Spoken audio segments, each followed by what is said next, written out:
Assalamualaikum warahmatullahi wabarakatuh. Perkenalkan, nama saya Amanda Mila Sandi dengan NIM 24_048 dari kelas D. Jadi di video kali ini saya akan mempresentasikan tentang review jurnal saya yang berjudul Analisis Korespondensi Ordinal untuk mengevaluasi tingkat kepuasan konsumen. Jadi untuk yang pertama kita harus tahu identitas jurnalnya dulu. Judulnya yaitu Analisis Korespondensi Ordinal untuk mengevaluasi tingkat kepuasan konsumen.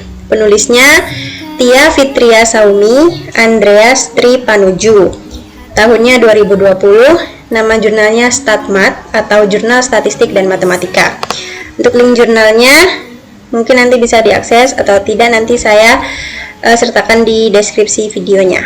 Baik, langsung saja kita ke pendahuluan. Pengukuran tingkat kepuasan konsumen merupakan hal penting dalam menilai produk atau jasa. Biasanya, tingkat kepuasan diukur menggunakan skala ordinal. Misalnya, 1 sangat tidak puas hingga 5 sangat puas. Analisis korespondensi klasik yang sering digunakan dalam pemetaan kepuasan konsumen tidak memperhitungkan struktur ordinal, sehingga informasi yang diperoleh kurang optimal. Untuk itu, digunakan analisis korespondensi ordinal yang mampu mengakomodasi sifat urutan dalam data ordinal melalui penggabungan metode Singular Value Decomposition atau SVD dengan polinomial ortogonal dan bivariate moment decomposition. Nah, adapun tujuan dari penelitian ini yaitu untuk mengevaluasi tingkat kepuasan konsumen terhadap penjualan 9 merek kartu perdana di Indonesia dengan menggunakan analisis korespondensi ordinal. Terus untuk metode penelitiannya menggunakan data sekunder dari salah satu perusahaan riset pemasaran dengan jumlah responden 1328 pemilik atau pegawai outlet di Jabodetabek. Instrumen yang digunakan yaitu kuesioner dengan skala ordinal 1-5 mengenai tingkat kepuasan penjualan 9 merek kartu perdana. Analisis yang digunakan yaitu data disusun dalam tabel kontingensi sebanyak dalam format 9x5 atau 45 sel. Kemudian dilakukan perhitungan rataan, ragam, serta 20 dimensi hasil analisis korespondensi ordinal. Perangkat lunak yang digunakan yaitu menggunakan S+2000 dan Microsoft Excel. Nah, ini adalah tabel kontingensinya dari jurnal tersebut yang berjudul Tabel 1, Tabel Kontingensi 2 arah 9, merek kartu perdana dan tingkat kepuasan. Bisa dilihat. Selanjutnya kita ke hasil utama. Nah, menurut jurnal ini terdapat perbedaan signifikan antara 9 merek kartu perdana terhadap tingkat kepuasan penjualan. Analisis menghasilkan total inersia sebesar 0,098 dengan 2 dimensi mampu menjelaskan 91,53 variasi data. Yang kedua, yaitu plot korespondensi ordinal menunjukkan merek A dan I berada di tingkat kepuasan sangat tidak puas, sementara C dan H berada di tingkat tidak puas. Lalu lanjut ke yang ketiga, merek B dan F berada pada tingkat kepuasan antara puas dan tidak. Merek D dan E berada pada tingkat puas. Sementara untuk merek G sendiri berada pada tingkat kepuasan sangat puas. Nah, ini adalah output SPSS yang telah saya coba. Jadi berdasarkan jurnal tadi, saya coba mengaplikasikannya di SPSS saya juga. Jadi dapat kita simpulkan di raw profiles ini bahwa kartu 1 itu paling unggul di merek A.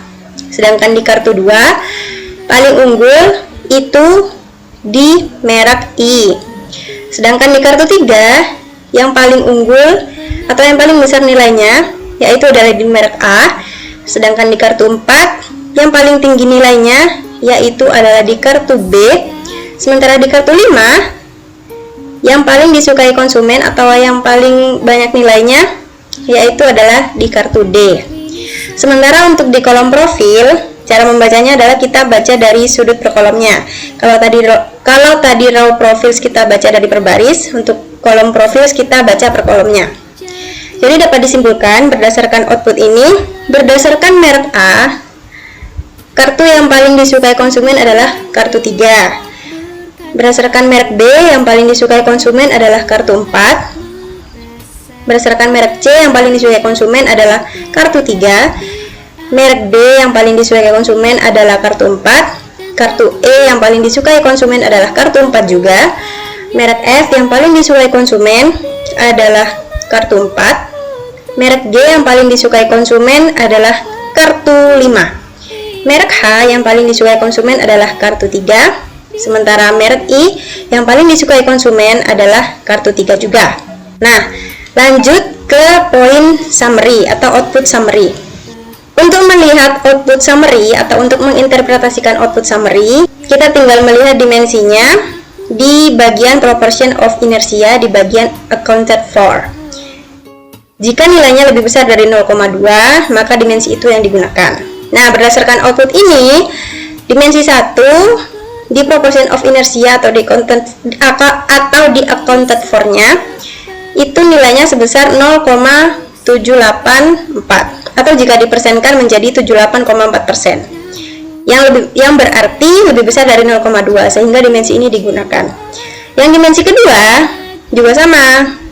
Nilainya sebesar 0,130 atau jika dipersenkan menjadi 13%. Sementara dimensi ketiga dan keempat itu tidak digunakan karena masih lebih kecil dari 0,2. Nah, berdasarkan kedua dimensi yang tadi dapat dijumlahkan sebesar 91,4%. Yang berarti cukup untuk memberikan gambaran hubungan antar kategori yang baik. Di sisi lain juga jangan lupa dilihat nilai signifikannya. Di sini 0,00 yang berarti lebih kecil dari 0,05. Yang berarti penelitian ini signifikan secara statistik. Nah, lanjut ke row and column point symmetrical normalization. Berdasarkan grafik ini dapat disimpulkan bahwa merek A dan I itu sangat dekat dengan kartu 1 dan kartu 2. Atau dengan kata lain, merek A dan I ini sangat unggul di kartu 1 dan kartu 2-nya. Karena semakin dekat, semakin berhubungan. Sementara untuk merek C dan H itu sangat dekat dengan kartu 3. Jadi kartu 3 di merek C dan H ini sangat disukai oleh konsumen. Untuk merek D, E, dan G itu sangat dekat dengan kartu 5. Sehingga ini menunjukkan bahwa kartu 5 di merek D, G, dan E itu sangat disukai oleh konsumen. Sementara untuk merek F dan B itu sangat dekat dengan kartu 4. Yang berarti kartu 4 sangat disukai oleh konsumen di merek B dan F.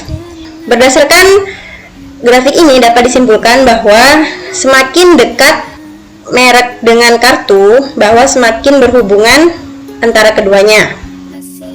Selanjutnya adalah kesimpulan dan rekomendasi. Analisis korespondensi ordinal menunjukkan adanya perbedaan signifikan tingkat kepuasan konsumen terhadap 9 merek kartu perdana. Merek A dan I dikaitkan dengan kepuasan sangat rendah, C dan H tidak puas, B dan F netral, D dan E puas, serta G sangat puas.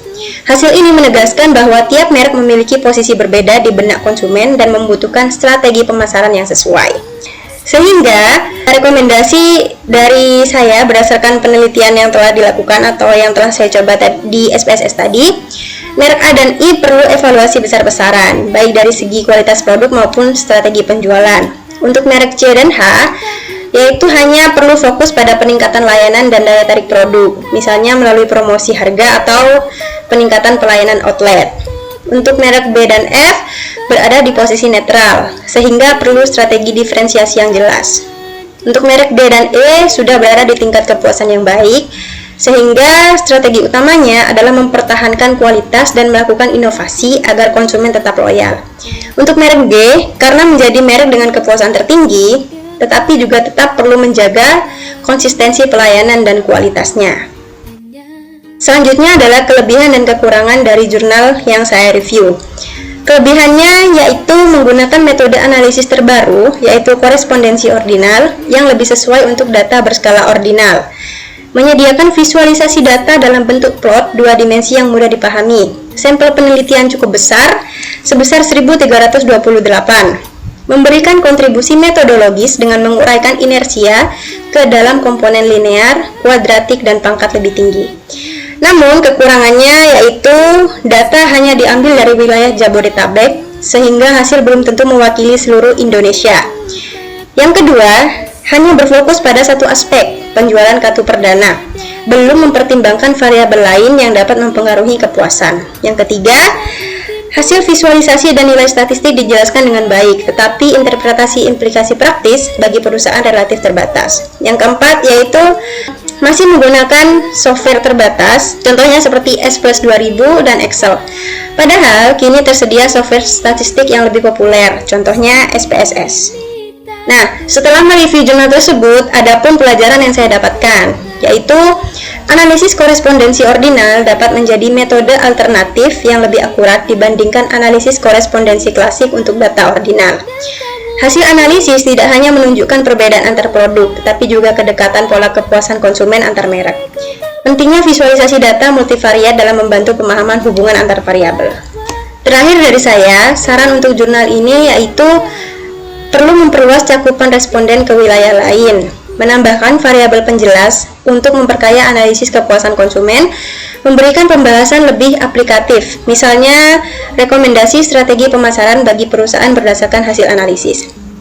Dan yang terakhir yaitu disarankan menggunakan perangkat lunak statistik yang lebih mutakhir agar metode lebih mudah direplikasi oleh peneliti lain. Baik, mungkin hanya itu yang bisa saya sampaikan. Apabila ada kata yang kurang berkenan, saya mohon maaf. Terima kasih. Wassalamualaikum warahmatullahi wabarakatuh.